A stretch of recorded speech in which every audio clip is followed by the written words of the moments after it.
continuação da aula da hipófise. Você vai entender tudo aqui no seu corpo, né? E como as situações adversas atrapalham no nosso caminhar aqui na sua própria evolução aqui, né? Você saber quem você é de verdade, você saber quem você é de verdade, né?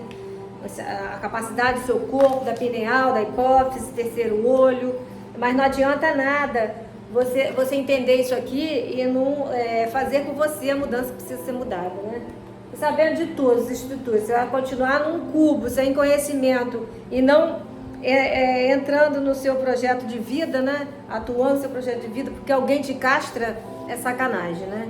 Então, continuação da aula, tá? As imaginações infrutíferas criam mentalmente uma situação que não existe. É uma viagem que, em geral, sabota nosso poder de realização, comprometendo a capacidade de interagir com a vida material. Existe também um outro fator de desencadear da imaginação, que são as tensões, frustrações impostas pela realidade da vida. As frustrações embalam-nos ao mundo da fantasia, né? Carnaval a gente vê, né? Eu gosto de carnaval, mas a gente tem que saber lidar com o carnaval e com a nossa vida, com a futilidade da nossa vida, com as distrações que eles fazem, criam pra gente continuar nessa roda louca, né? Nessa Matrix doida, né? Agora a gente consegue até ver. Antigamente a gente não conseguia nem sabia o que era isso, né? A gente vivia cheio de problemas, sofrimento, escassez, um monte de coisa, né? Olha aí que eles estão armando. A gente tem que acordar e entender o que a gente é. Então as frustrações embalam-nos ao mundo da fantasia, objetivando amenizar as aflições causadas pelos insucessos.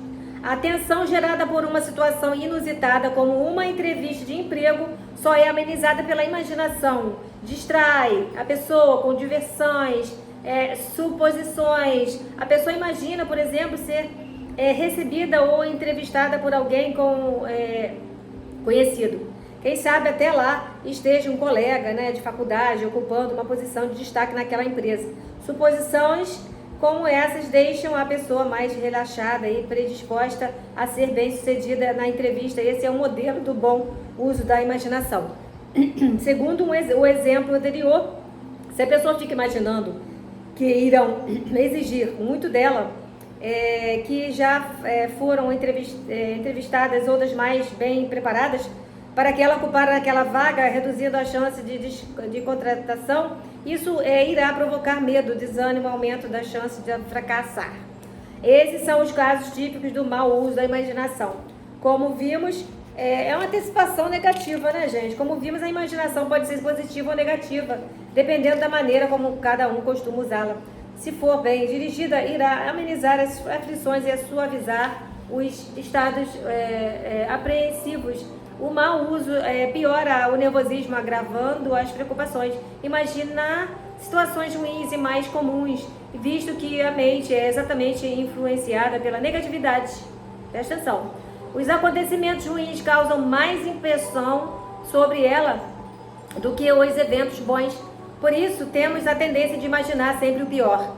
No âmbito energético, a hipófise desempenha as funções semelhantes a uma estação de transformadora de energia captadas no ambiente. Quantas vezes já falei isso para você? Que são mescladas com o conteúdo interno e subjetivo, a avaliação do ser.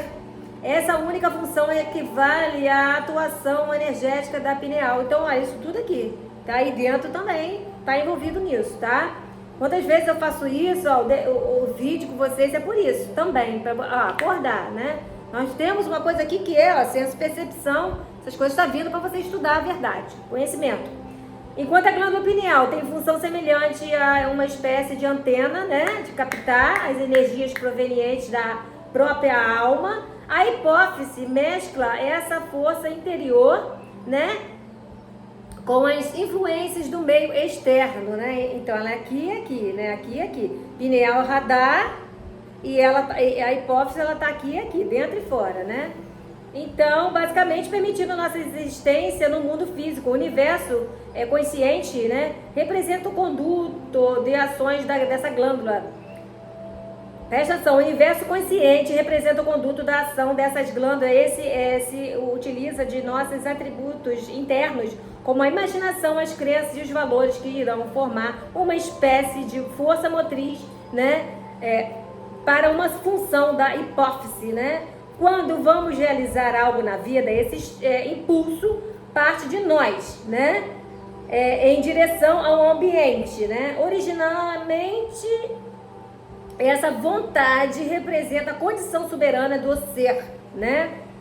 Porém, ela será submetida a uma espécie de avaliação por parte de nossos registros mentais, que são compostos por aquilo que já vivenciamos ou apreciamos com as experiências da vida, estabelecendo as crenças que impedirão a manifestação das vontades. Tá envolvido aí nesse negócio, você não vai ter desenvolvimento. Você vai estar aqui, ó, estabelecendo as crenças que impedirão a manifestação das vontades, das suas vontades, do seu projeto de vida, de quem você é. Arrancou os braços, arrancou isso aqui, como é que você vai ficar, meu querido? Rodando em círculo doido, procurando um monte de gente para ajudar você. Entendeu? Porque se isso aqui é um radar, isso aqui tá a hipófise dentro e fora, olha a situação que você tá. Você deve estar doido aí, né? Pois é. Não medita, só quer seguir e pagar aí aqueles que você acha que tá certo, porque li 5 livros, você... Enquanto você tá lendo livro, já tem 6 livros aqui, ó, escrito, só não tá publicado, mas tá aqui, né? E aí vocês vão ficar aí, atrasados, né? Os valores internos e, de repente, infeliz, né? Porque não sai do sofá, não sai desse zona do conforto, culpa os outros por tudo e você nunca tem razão, nunca tem problema. Só os outros que trazem problema, né? É por aí.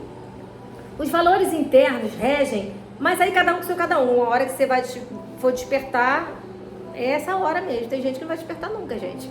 E aí? Os valores, mas precisamos muito saber quem a gente é de verdade para poder ajudar nesse sistema agora. Tudo isso está vindo. Os valores internos regem nossa condição emocional, plasmando no corpo tudo aquilo que acreditamos. Esse processo não se limita ao corpo, estendendo-se também para o ambiente. À medida que adotamos uma postura na vida, emanamos força energética, né? No sentido de atrair para nós aquilo que foi estabelecido como verdadeiro. Essa condição interna, a partir do momento que eu assumi meu projeto de vida, eu vou firme e vou confiante. É isso que está acontecendo com todos nós na linha de frente. Essa condição interna, porque a gente sabe quem a gente é, a gente já sabe a verdade.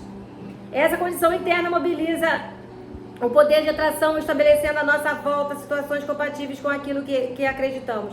Nesse sentido, a hipófise representa uma espécie de centro de força, capaz de plasmar no meio externo as conteúdos interiores, e aquilo que imaginamos com frequência poderá se tornar uma realidade concreta. A realidade na qual vivemos é composta por aquilo que acreditamos e é cercada por elementos que negamos existir em nosso interior.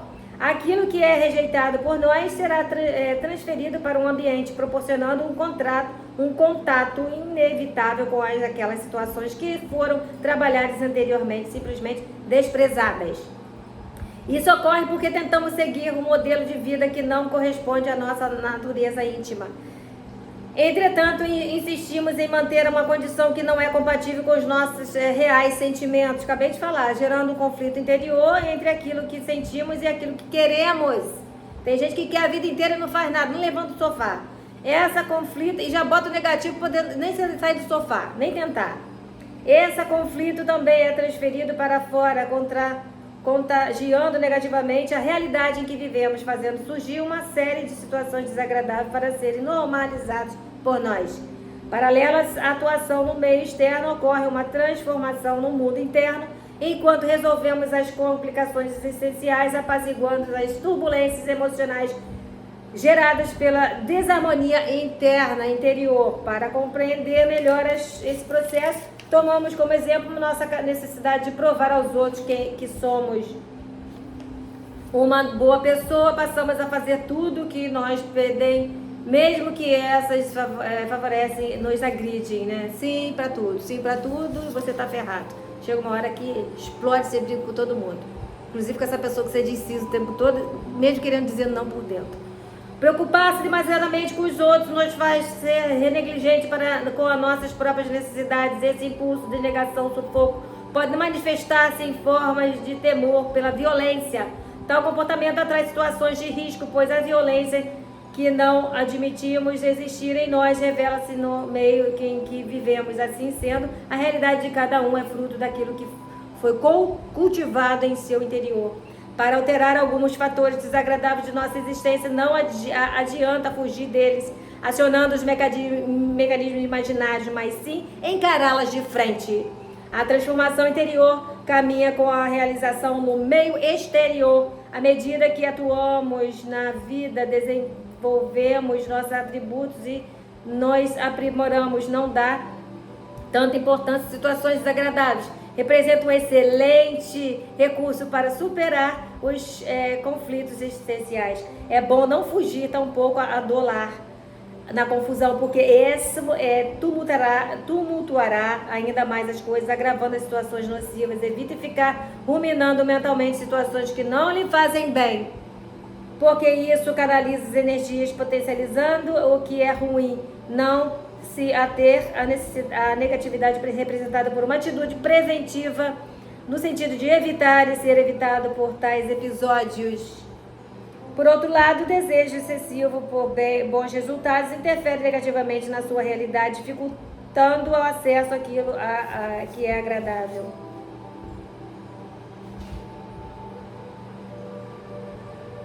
Por outro lado, vou repetir, o desejo excessivo de bons resultados interfere negativamente na realidade, dificultando o acesso àquilo que é agradável. Ficar extremamente ansioso pela ordem e harmonia dificultará a implantação dessa condição essencial. Naturalmente, tudo se estabelecerá e a ordem sempre reina. Basta ser atuante na realidade, determinado aquilo que se propõe fazer, que com o tempo tudo irá se normalizar, reinando a paz e a harmonia na sua vida. Confia, esperança para melhorar, mas tem que fazer. Sai do sofá e fazer. Para melhorar a condição de vida, você precisa aprimorar a situação na realidade e não exagerar, nem ser omisso aos desafios que a sua vida oferece. Além disso, é preciso viver com qualidade de vida de grande intensidade. O bom humor é um estado interior extremamente saudáveis para o bem viver, influenciando positivamente as funções da hipófise. Ser bem-humorado é imaginar sempre perspectivas favoráveis para a solução das complicações externas. Isso evitará que você implante em seu interior as turbulências existentes no meio exterior. Não se deixe contrair pela negatividade, ele planta em você o pessimismo. Cultive a paz profunda, permanecendo inabalável na certeza dos bons resultados, até que compreenda a importância da condição interna como fator, determinante para o seu bem-estar geral. Mas as condições do meio, além de refletir nosso estado interior, também nos influenciam. Isso ocorre em nível emocional, até o físico. Prova disso é extraordinária capacidade fisiológica de adaptação ao meio, adequando-se às diferentes condições do meio. As situações externas contagiam-nos, despertando nossos conteúdos internos, que são fatores determinantes sobre o estado corporal, causando desde uma simples variação hormonal até algumas características estéticas e fisiológicas estampadas no corpo por meio de vários processos orgânicos. Metafisicamente, a carga energética, a carga genética não é o único fator responsável pela característica do corpo. Há dois aspectos relativamente importantes na vida em grupo. Um deles é o contato visual com traços fisionômicos e o outro é adotar semelhante atitude. Isso influencia não somente no estereótipo, mas também na formação corporal, com a própria fisionomia. Um exemplo disso é um dos filhos adotados, As pessoas têm filhos adotados aí. A mesma carga energética de família que adotou, mas geralmente apresenta algumas semelhanças físicas. Há constantemente conveniência, bem como adequação aos costumes daquela família, os faz ter praticamente as mesmas condutas, desenvolvendo um estereótipo parecido constantemente. Adquire características corporais semelhantes às daqueles que cercam. E isso acontece também entre alguns casais, Depois de muita convivência, devido à grande afinidade entre eles, tornam-se fisicamente parecidos sem ter nenhuma influência genética. Portanto, segundo a metafísica, as semelhanças fisiológicas refletem as mesmas atitudes adotadas pelas pessoas. Por isso, quanto não a afinidade entre as pessoas da família, nem os traços fisiológicos são parecidos. Então é evidente que na família em que dois irmãos, por exemplo, têm o mesmo costume de se colocar numa conversa, é igual desembaraço diante de estranhos. Eles agem de maneira semelhante e, consequentemente, a fisionomia é parecida, como os traços do nariz, por exemplo. Já outros membros da família têm o mesmo jeito de identidade, o que acontece ao redor. Enxergam as coisas de forma muito parecida por conta disso. Eles têm a mesma cor de olhos. Assim, portanto, criam os filhos num ambiente organizado, cercado de belezas, né, com objetos de arte, representa influência positiva, né, formação emocional, né, mas também para a formação emocional, isso é positivo, né, mas também para a construção do corpo corporal deles. Isso, porém, não é tudo. O principal é ensiná-los a proceder de maneira harmoniosa na vida, porque essa conduta irá torná-los, além de belas pessoas bem-sucedidas.